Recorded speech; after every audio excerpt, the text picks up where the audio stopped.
Hello friends, welcome back to your favourite YouTube channel. हम कर रहे हैं क्लास 6 मैथ एनसीईआरटी बुक, जिसका हमने 1 to 10 चैप्टर कंप्लीट कर लिया है। और आज हम करेंगे क्वेश्चन नंबर 3, जो बिलोंग करता है एक्सरसाइज 11.1 चैप्टर 11 अलजेब्रा से। इससे प्रीवियस वीडियो में हमने first and second question exercise 11.1 के कंप्लीट किए थे। आज हम स्टार्ट करते हैं इसके क्वेश्चन नंबर 3। क्वेश्चन नंबर 3 क्या दे रखा है? Cadets are marching in a parade. Cadets parade marching in a parade. Parade कब होती है? 15 अगस्त, 26 जनवरी वगैरह पे। और कैडेट कौन होते हैं? जो पूरी यूनिफॉर्म पहन के परेड करते, वो क्या कहलाते हैं? कैडेट कहलाते हैं।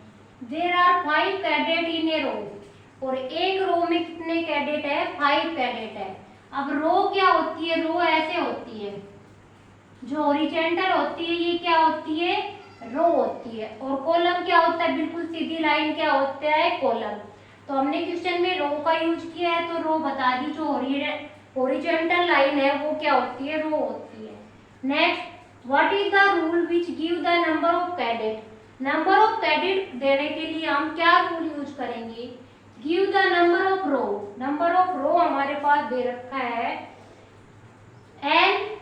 हमें नंबर ऑफ रो के use N for the number of रोज। और नंबर ऑफ रोज के लिए क्या यूज करना है? एन यूज करना है। क्या दिया हुआ है क्वेश्चन में? परेड हो रही है, उसमें कैडेट मार्च पास कर रहे हैं।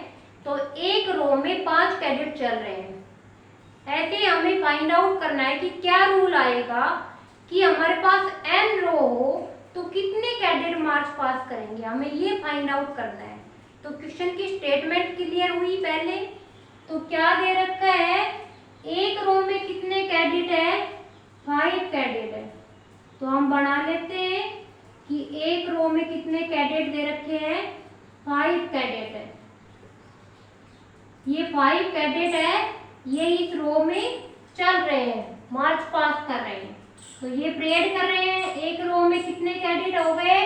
5 कैडेट। अगर एक रो तक कितने कैडेट है? 5 कैडेट है। अगर यहाँ पर हम 2 रो बना लेते हैं, अगर रो हमारे पास एक है तो 5 कैडेट है। और हम 2 रो बनाते हैं, तो एक रो तो ये बना दी मैंने, और एक रो इसके नीचे बनाती हूँ। तो 2 रो बना दी। 2 रो में काउंट करेंगे कि कितने कैडेट है। तो 1 2 3 4 5 6 7 8 9 10। तो 2 रो है तो कितने कैडेट है हमारे पास? 10 कैडेट है।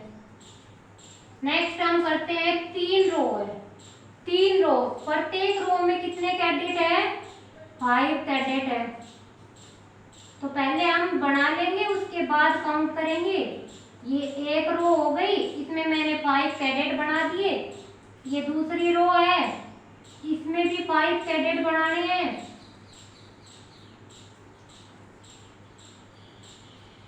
और देन ये तीसरी रो है, क्योंकि नंबर ऑफ रो कितनी लिख रखी है? 3 लिख रखी है। तो 3 है, तो नंबर ऑफ कैडेट कितने हो गए हमारे पास? काउंट करो। 1 2 3 4 5 6 7 8 9 10 11 12 13 14 15। तो नंबर ऑफ कैडेट कितने हो गए? 15 हो गए। अब हमने 3 रो तक पैटर्न किया, जैसे प्रीवियस क्वेश्चन में हमने 3 लेटर ड्रॉ किए थे। यहाँ पर भी हमने 3 रो तक काउंट कर लिया। अब यहाँ तक तो छोटा था, मैंने काउंट कर लिया। ऐसे ही आगे बढ़ता जा रहा है। 10 रो में कितने कैडेट है? तो क्या तुम 10 रो में कैडेट ड्रॉ करके फिर काउंट करोगे? ये तो बहुत लेंथी पड़ जाएगा। इसके लिए हमें पर्टिकुलर रूल पता होना चाहिए। तो वो कैसे करेंगे? देखो, एक रो में कितने कैडेट है? 1 2 3 4 5 कैडेट है। 5 को क्या लिख सकते हैं? 5 × 1। तो कितने कैडेट हो गए? 5 कैडेट हो गए। हमारे पास नंबर ऑफ रो है, तो कैडेट कितने आ रहे हैं? 10। तो 10 को क्या लिख सकते हैं? 5 × 2 लिख सकते हैं। 5 2 जा 10। अगर हमारे पास 3 रो है तो नंबर ऑफ कैडेट कितने आ रहे हैं? 15। 15 को क्या लिखेंगे? 5 इंटू 3 लिखेंगे तो ये क्या हो गया 15 हो गया। तो यहाँ से कुछ पैटर्न ऑब्जर्व हो रहा होगा कि नंबर ऑफ रो 1 है तो कैडेट कितने हैं 5 इंटू 1 5। नंबर ऑफ रो 2 है तो कैडेट कितने हैं 5 इंटू 2 10। और नंबर ऑफ रो 3 है तो कैडेट कितने हैं 5 इंटू 3 15। तो ऐसे ही हम मान लेते हैं कि n एक वेरिएबल लेंगे हम, let n be a variable. और n किसके लिए यूज किया गया है क्वेश्चन में देखो, use n for the number of the row. n is the number of row. n हमें बताता है कि नंबर ऑफ रोज कितनी है, ये हमें कौन बताएगा n बताएगा। तो अगर हम n की वैल्यू 1 ले रहे हैं इसका मतलब कितना है, n की वैल्यू 1 है इसका मतलब नंबर ऑफ रो कितनी है 1। अगर नंबर ऑफ रो 1 है तो देन नंबर ऑफ कैडेट, अगर एक रो है तो नंबर ऑफ कैडेट कितने हैं 5 इंटू 1 5। देन हम नेक्स्ट चलते हैं, अगर n की वैल्यू 2 है तो देन नंबर ऑफ कैडेट कितने हैं, ऊपर देखो ऊपर करवाया हुआ है। अगर n की वैल्यू 2 है मतलब नंबर ऑफ रो 2 है तो कैडेट कितना है 5 इंटू 2 10। नेक्स्ट चलते हैं, अगर n की वैल्यू 3 है इसका मतलब नंबर ऑफ रो कितनी है 3 रो में टोटल कितने कैडेट आ रहे हैं,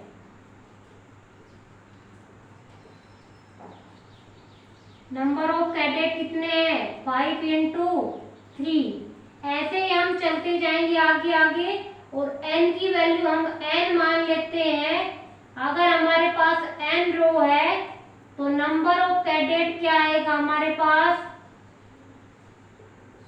बताओ नंबर ऑफ कैडेट क्या आएगा 5 इंटू n, क्योंकि जब 1 है तो 5 इंटू 1, n की वैल्यू 2 है तो 5 इंटू 2, n की वैल्यू 3 है तो 5 इंटू 3।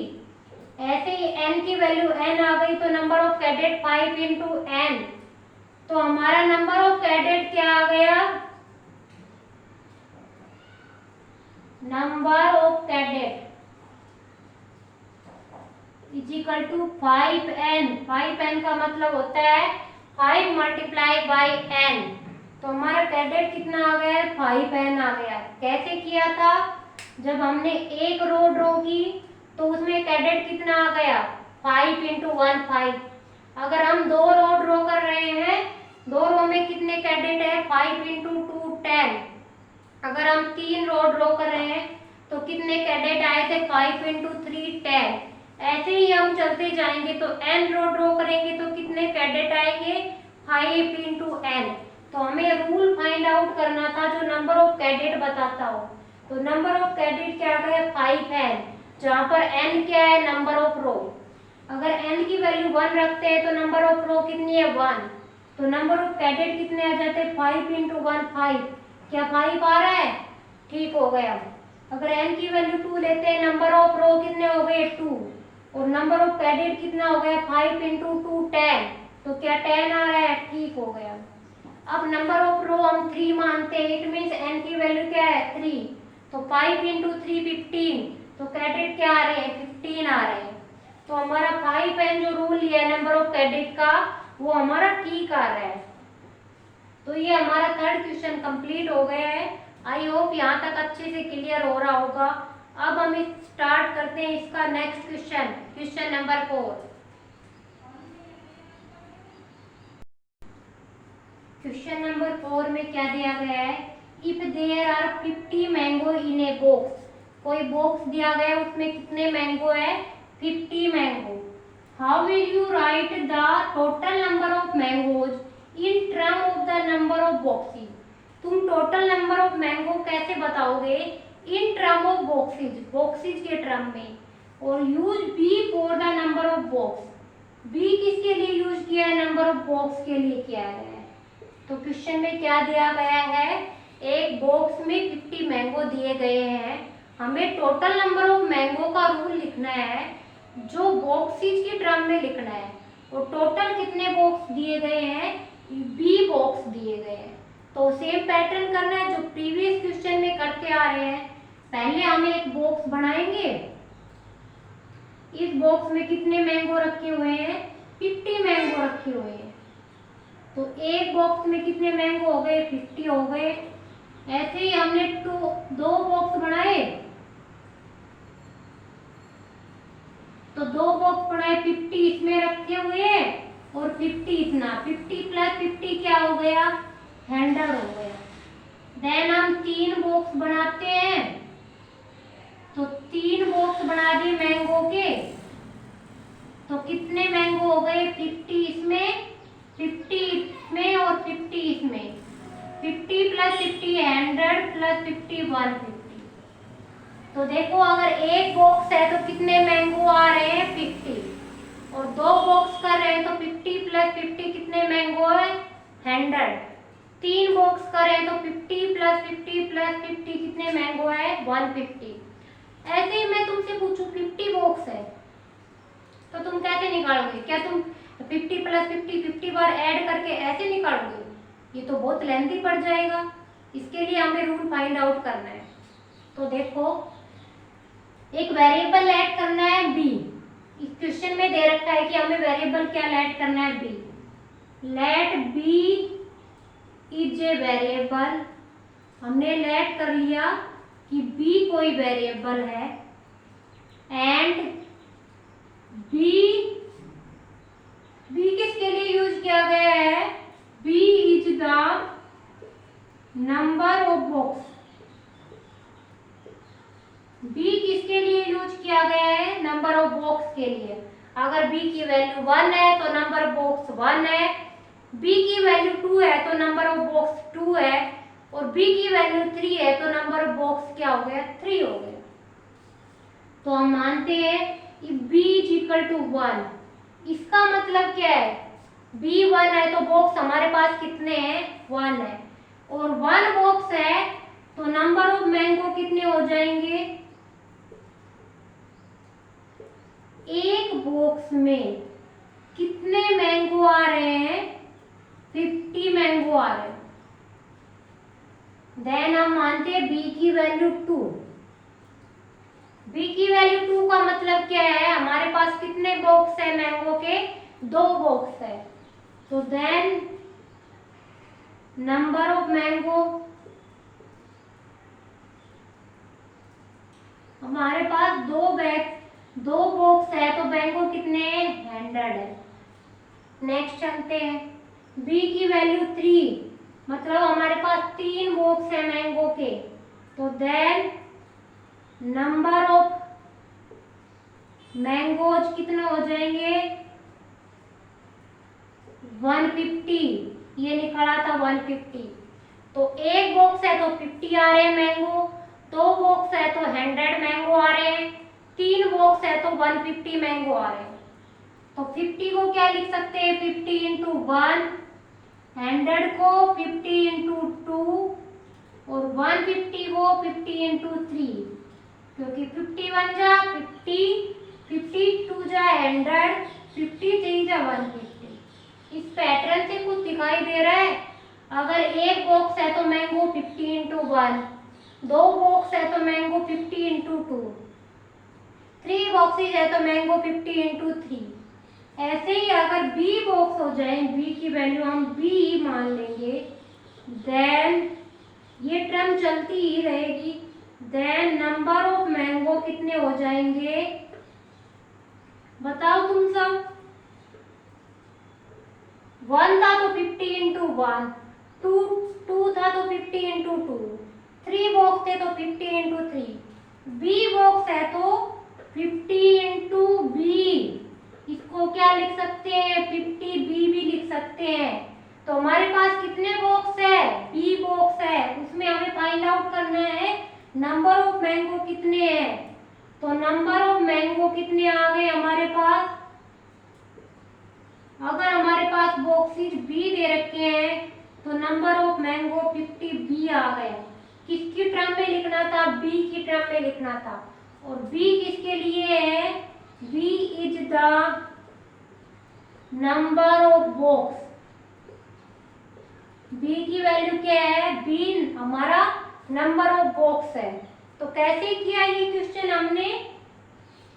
अगर एक बॉक्स है तो मैंगो 50 आ रहे हैं, दो बॉक्स है तो मैंगो 100 आ रहे हैं, और तीन बॉक्स में मैंगो 150 आ रहे हैं। ऐसे ही आप फाइंड आउट करें कि 10 बॉक्स में निकालो तो क्या 50 को 10 बार ऐड करके करोगे? नहीं, उसके लिए एक रूल होना चाहिए। ये क्या आ गया? 50 बी। अगर 10 बॉक्स है तो बी का मतलब क्या है? 10।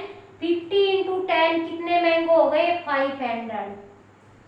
तो आई होप ये अच्छे से समझ आ गया होगा। सारे क्वेश्चन बिल्कुल सेम पैटर्न पे चल रहे हैं। तो हमारा क्वेश्चन नंबर 4 कंप्लीट हो गया है। 50 भी इसका आंसर आया है। अब हम चलते हैं इसके क्वेश्चन नंबर 5 पे। अब हम करते हैं क्वेश्चन नंबर 5। क्वेश्चन नंबर 5 में क्या दिया गया है? द टीचर डिस्ट्रीब्यूट 5 पेंसिल पर स्टूडेंट। एक स्टूडेंट को कितनी पेंसिल दे रहे हैं? 5 पेंसिल डिस्ट्रीब्यूट करनी है मुझे। मैं एक स्टूडेंट को 5 पेंसिल दे रही हूँ। कैन यू टेल, क्या तुम बता सकते हो, how many pencil are needed, कितनी पेंसिल की रिक्वायरमेंट होगी, given the number of student, अगर नंबर ऑफ स्टूडेंट क्या दे रखा हो, as for the number of student के लिए यूज करना है। देखो, एक स्टूडेंट को 5 पेंसिल डिस्ट्रीब्यूट की जा रही है, तो हमें निकालना है कि टोटल नंबर ऑफ पेंसिल कितनी रिक्वायर्ड होगी अगर हम स्टूडेंट के लिए एस वेरिएबल का यूज करें। तो ये बिल्कुल प्रीवियस क्वेश्चन की तरह ही करने हैं। कैसे करेंगे?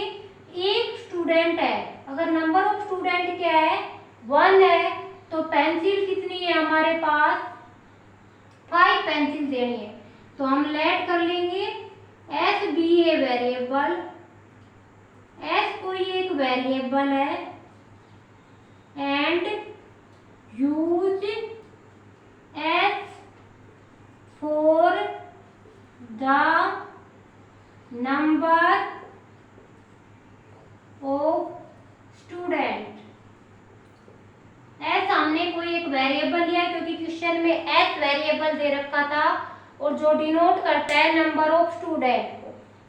तो if s is equal to 1, अगर नंबर ऑफ स्टूडेंट 1 हो तो हमारे पास नंबर ऑफ स्टूडेंट 1 हो तो नंबर ऑफ पेंसिल कितनी आएगी? बताओ, अगर एक स्टूडेंट है तो प्रत्येक स्टूडेंट को कितनी पेंसिल मिल रही है? 5 पेंसिल मिल रही है। ऐसे एस की वैल्यू 2 ले रहे हैं, मतलब कि नंबर ऑफ स्टूडेंट कितने हैं? 2। अगर नंबर ऑफ स्टूडेंट 2 है तो नंबर ऑफ पेंसिल कितनी आ जाएगी हमारे पास?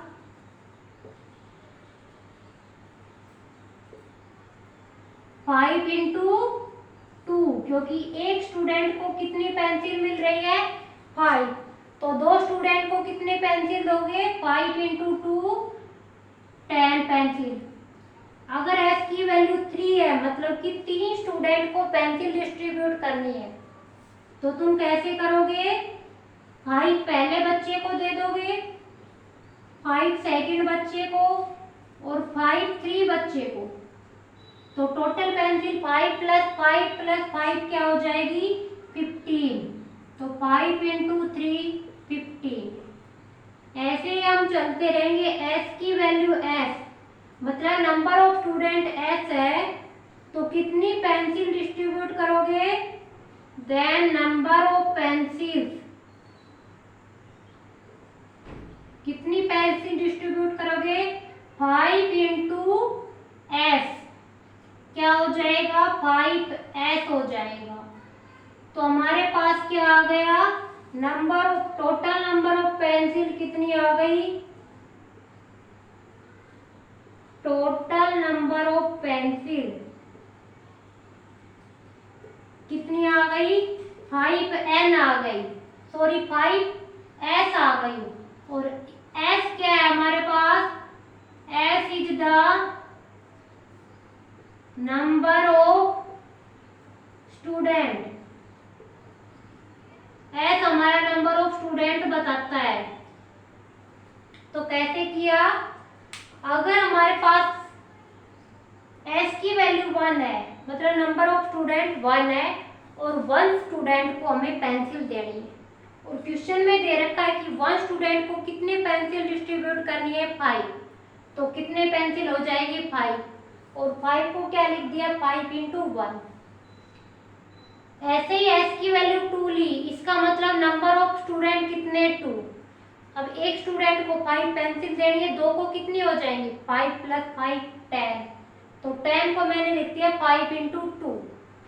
अब हमारे पास नंबर ऑफ स्टूडेंट 3 है, तो एस की वैल्यू क्या हो गई, 3। उनको कितनी पेंसिल डिस्ट्रीब्यूट होगी, 5 पहले स्टूडेंट को, 5 दूसरे को और 5 तीसरे को। टोटल कितनी हो गई, 15, और 15 को मैंने लिख दिया 5 इंटू 3 15। अब हमारे पास ऐसे ही एस स्टूडेंट है तो 5 इंटू एस हो जाएगा। तो टोटल नंबर ऑफ पेंसिल क्या हो गई, 5s। कब, जब स्टूडेंट कितने हैं, एस है हमारे, तो हमारा आंसर क्या आएगा, 5s। तो ये हमारे 5th क्वेश्चन तक कंप्लीट हो गए हैं। और नेक्स्ट वीडियो में हम इसके नेक्स्ट क्वेश्चन से स्टार्ट करेंगे, क्वेश्चन नंबर 6। वीडियो अच्छी लगे तो लाइक शेयर और सब्सक्राइब जरूर करना। नेक्स्ट वीडियो में हम इसके 6th क्वेश्चन से स्टार्ट करेंगे। तब तक के लिए यहाँ तक कंप्लीट रिवीजन करना है, क्योंकि अलजेब्रा बहुत ही इंपॉर्टेंट पार्ट है मैथ का एक, और बहुत ही बड़ा है। इसलिए अलजेब्रा का बेसिक 6th क्लास से स्टार्ट हो रहा है, और हायर क्लासेज में भी इसका यूज होगा अलजेब्रा का। तो हमें यहीं तक उसका बेसिक क्लियर करते हुए चलना है। मिलते हैं नेक्स्ट वीडियो में, तब तक के लिए थैंक यू वेरी मच।